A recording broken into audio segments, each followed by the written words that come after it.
Hello, everybody. Welcome back to Reality Realness with 3 S's. I'm your host, Chantele Francis, here with my co-host, Mel B, to talk to the next person that has been a victim of the traitors. We have Mike Brown here. Mike, how are you doing today? You have been a victim. Oh, Well, murder. I don't look too bad for somebody who's been murdered. So, I think I'm doing okay.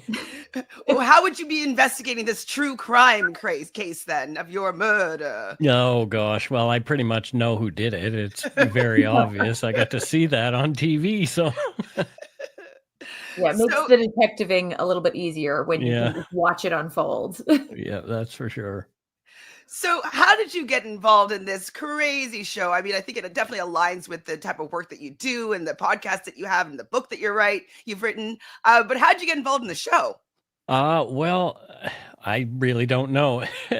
So, Heather messaged me and said, we'd like to consider you for something. And I thought, well, oh, she does Drag Race. She casts Drag Race. Maybe they want me as like a guest host. host on Drag Race because I talk about it all the time on Dark Poutine, my podcast, because I love it.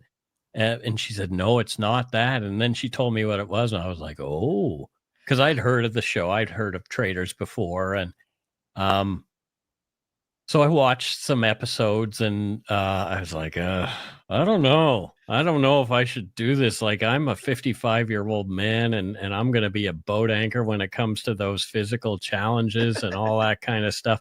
And she said, oh, no. You need It'll be, everybody. yeah, it'll be just fine. There won't be a lot of physical stuff. And then the first challenge, you see, me waddling with a, with a cannonball that weighs almost as much as I do. Mike, did she ask you when she called you, did she say, well, but it's okay because the challenges are for the team. It's not going to be that bad. It was that kind of stuff, yeah. So Yeah. I mean, it was a little fib, which is fine. It's fine, but ultimately, I said yes because why not? I mean, for a true crime guy, it kind of makes sense for what I do for my brand and all that kind of thing. So it would be a no-brainer, really. So, how much homework and research did you do? You said you watched a couple of episodes, just a couple. Did Oh you watch a no, full I season? watched seasons, so but clearly that hasn't done the faithfuls any good. But oh well. So you come into the season and you see everybody at the manor. Did you recognize anybody, or were you a fan of anybody? Oh yeah, I ended up standing beside Melinda on the first night as we're outside. We're all around the spooky fire and these people in masks all around us, and I'm like, what the heck is going on? But I just looked at Melinda and I said, I'm a really big fan. and we kind of hit it off. I mean, I love Melinda. So fantastic. Just a great human being all around. But I did end up thinking that she was a traitor. But Fair.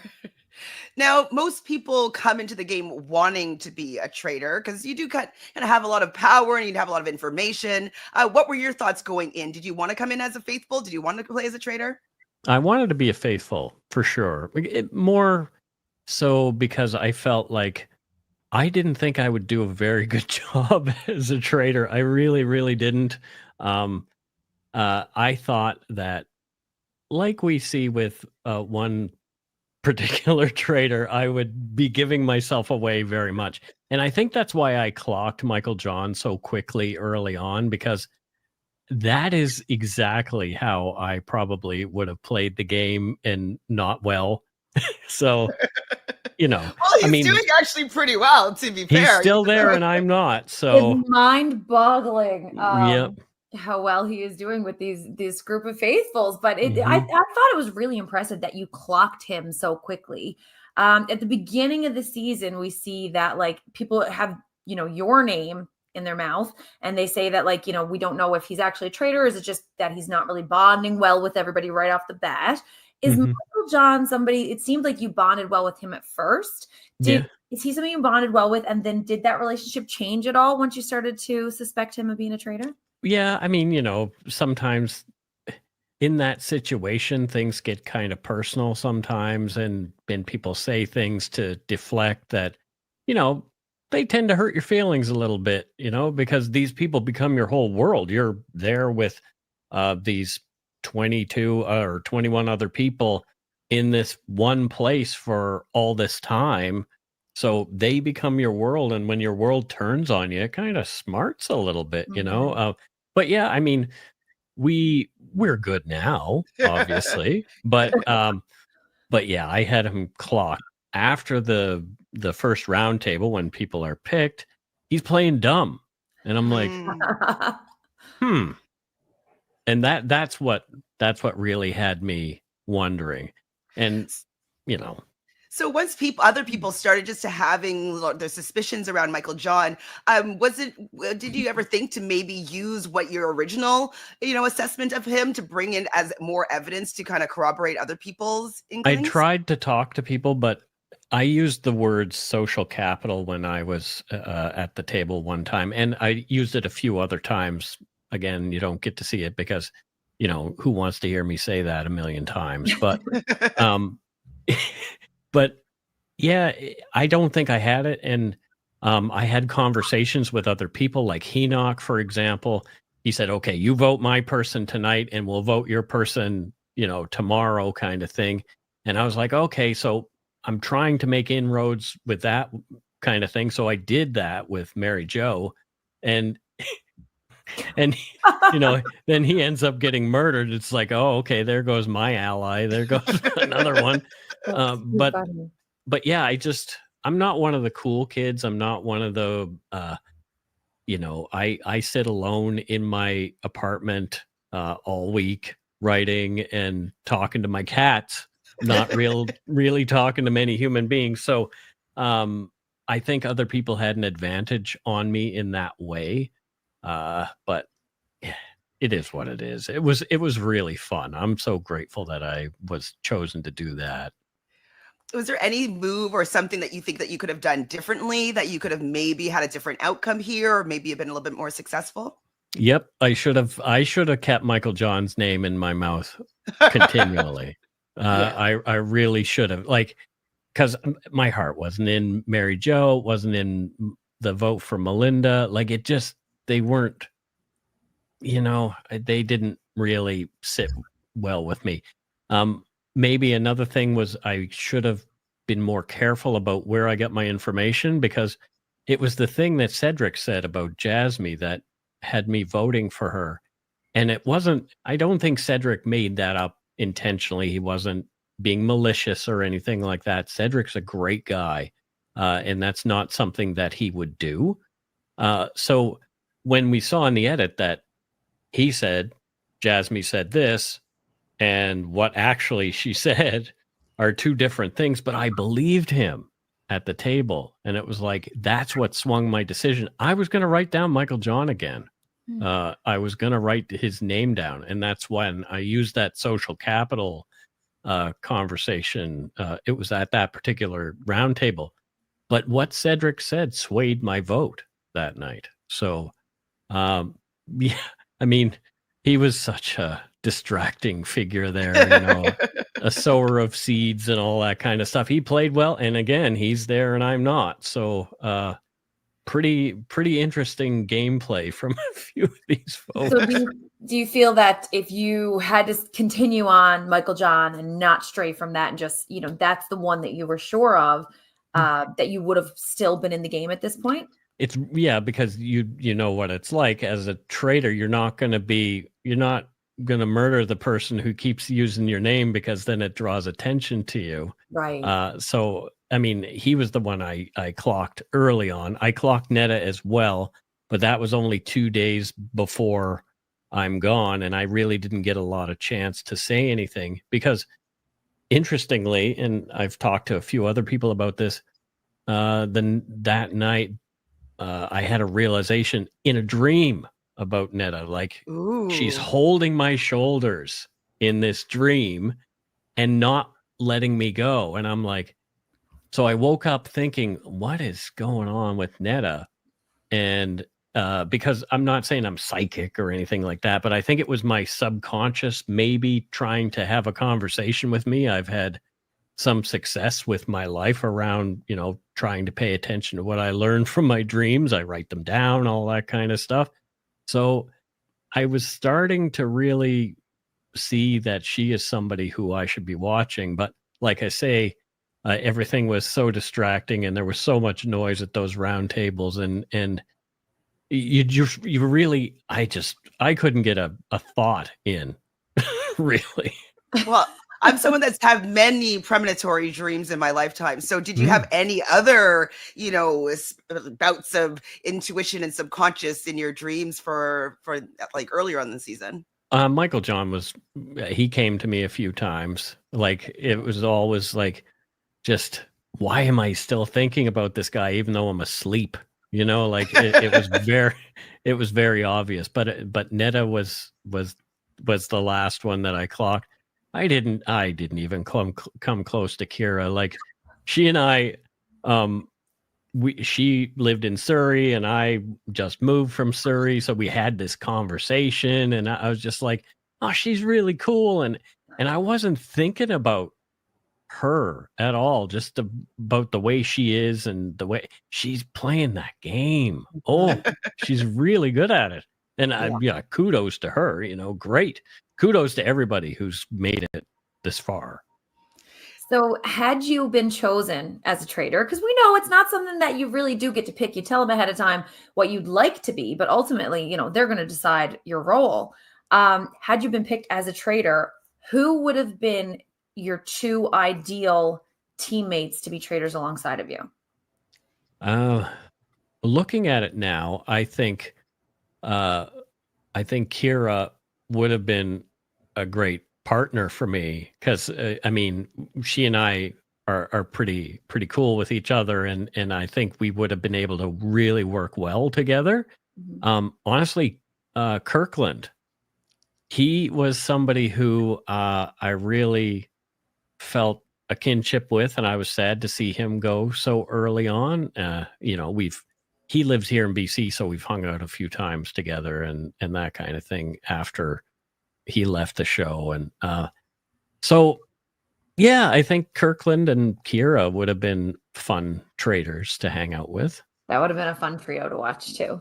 Mm-hmm. Would you want to come back and play as a traitor now that you know what this game entails and what they have to do? Would you accept that role?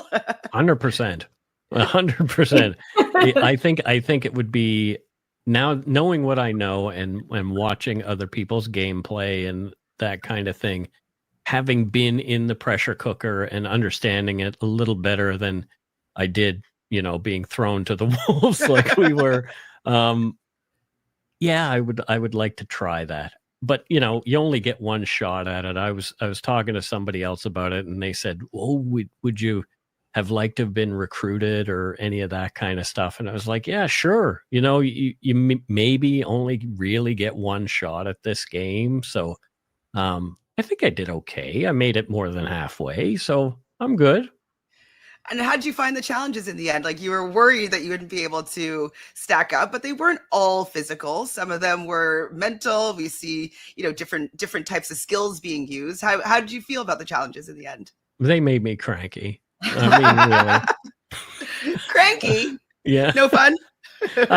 No, they were fun, but at the same time, it's like, oh, I wish these were a little easier. I guess that's why they're challenges, and there's money at the end of them. But yeah, they're spending time in a casket wasn't something I had on my bingo card, so I got to do that. I worked as a gravedigger for years before. This long story. I have this crazy life that goes on forever. Love it so far. but yeah, I worked as a gravedigger, so people were like, "You've got to do that." It's like, who cares? It's a casket. I was thinking it was so scary to go in there and seriously, I had a nap. Amazing. So you're taking a little break in there. Exactly. You weren't scared of the casket. I think that I would be very scared of the casket. You got buried alive, Mel. Would you prefer to have been in the casket or buried alive? Well, I actually kept my person buried alive because I couldn't read a map to try and get her out. So I was the bad one. Oh no. Yeah, but I would have rather be in a casket than buried alive, because I would just, like, when you're buried alive, they really do, like, you're in there. And it was hot in July when we filmed, and the sun, and I actually had a dream about it before I got cast, funny enough. And I woke up like super sweaty. It was just like a hot night, but I had a dream that I was underground in Quebec and it was summer and there was no air conditioning. And wow. I remember waking up and being like, I don't know if I would jump in the casket at this point now.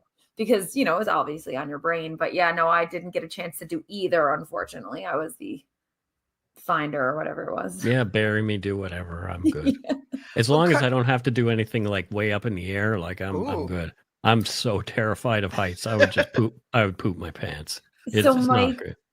given that, you know, you've had, I mean, I know you say you're not psychic, but I mean, there's definitely something that's connecting with you.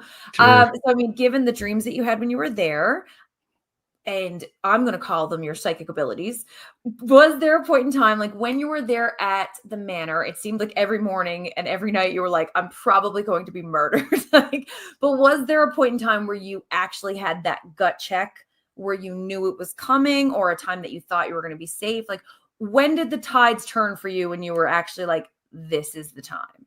Or was there? I knew that morning. I Yeah? knew I was going to wake up dead. And so I went to my room thinking, yeah, I'm a dead man. Yeah. And I knew. So I packed. I Wow. was ready to go. When you did spend time in your room, what were you doing in there? Were you taking notes? Were you, planning your strategy? Like, what were you doing with your downtime when you're away from the other contestants? So with my downtime, I spent a lot of time meditating, actually. It's kind of how I get by in life, kind of thing. So I meditated a lot and just try to clear my mind and try to be present in the moment, kind of thing. And I think that came across really well. Like, just I was calm, even though at a few points I had a bit of a panic. Like when I run into the salon and I'm saying there's 3 traitors. But that's because I thought, if I don't say something now, I'm a dead man in the morning. Mhm. I knew I had to put his name out there again, because if I hadn't said it that day out loud, I would be dead in the morning. So I forgot that on my last night, and I should not have. Mhm.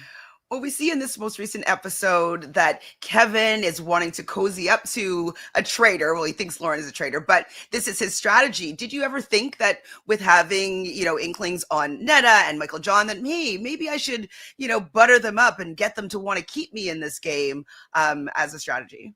Well, I mean, Michael John and Kevin and I were together in the challenge in which we freed Gail, and so I tried to sort of, not necessarily befriend him or work my way into his circle, but just to let him know that, we were just 2 human beings doing this game together. And I would say things like, well, if the traitors ever recruit, I said that to a few people, but nobody ever recruited me because we didn't get anybody. How did you guys feel like every week everybody's so sure we're going with this person's plan and this person's plan, and you're wrong every week? Like, how deflating is that as the poor faithfuls? Well, I wasn't surprised. Like, honestly, I wasn't surprised. I mean, like I say, Melinda, I was not 100% on. Jasmine, I was 98% on, and that one was the shock to me, really. Watching Rab go first, I was like, what's that about? She was so set up. Same, And Mike. Same. right? Like, she's such a sweetheart, and she didn't deserve to have that happen. Someone had to have it happen. It might have been me that week, because we were the names at the table again. It's like, here I am, and here's Kevin. Mike, I know you're a traitor from day one. It's like, stop it. No. Stop it. I thought we were good, buddy, but no.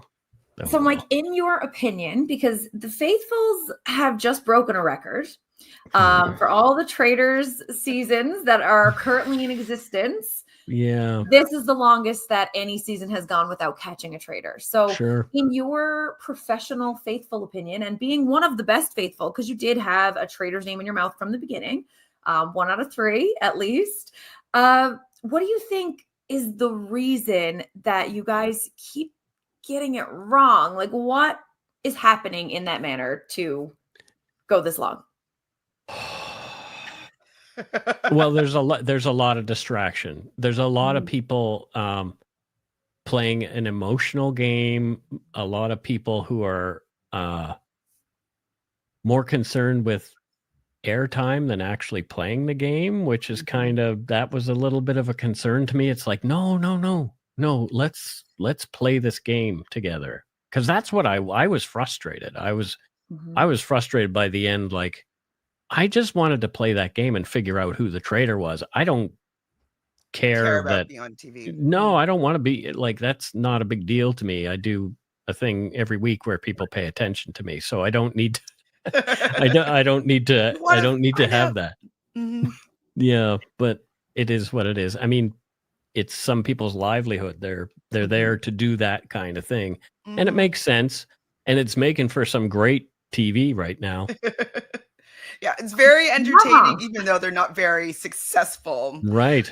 Well, we do have some rapid fire questions here. If you just want to throw out one of your fellow contestants' names for, firstly, the most manipulative player. Oh my goodness. Well, it would have to be Kira. It would have to be. It would have to be. Checks out. How about most annoying? That's a bit of a toss-up for me, but I would have to say Jasmine is the one who really, she and I were just like oil and water there for a bit. You know, we've since talked. We're good now, but yeah, it was Jasmine. Yeah. Who's the loudest? Trana. Funniest? Trana. She's really funny. Player you'd like to invite to have dinner? Kirkland. Most and we've done it. So what's that? I said most opinionated. Most opinionated. Oh goodness. Aaron. Interesting. And who would you say is the worst traitor ever? Cedric. And oh, the worst traitor ever? Yeah, or who would be the worst traitor? You don't have to say just with the traitors. Cedric would be the worst. And in hindsight, who would you say was the most trustworthy player? Kirkland. Aw, sweet, sweet. Well, that's all that I have for you. Do you have any other questions, Mel? No, I'm just enjoying talking to you, Mike. I was sad to see you go, and I love your friendship with Kirkland too. Like, it seems like, because I've been following you guys on social media, and I see that you have met up a few times, and I'm sad that you're off the show, but I love watching your journey. So, thank you so much for speaking with us today. Yeah. Hey, and Mike, do you have anything else that you want to say about your experience or future experiences? The floor is yours. Anybody who gets the chance to do this, take it. And it's not as easy as it looks, but it is something that is worthwhile doing. And it taught me a lot, actually, about myself. It really, really taught me a lot about myself. So I'm grateful to have had the experience for 6 episodes. Well, 6 in a few minutes. 6 a little bit. You're in the 7th episode. Yeah. Amazing. Well, thank you for chatting with us today, and we wish you all the best. Thank you. Hope to see you again sometime. Yay. Yay.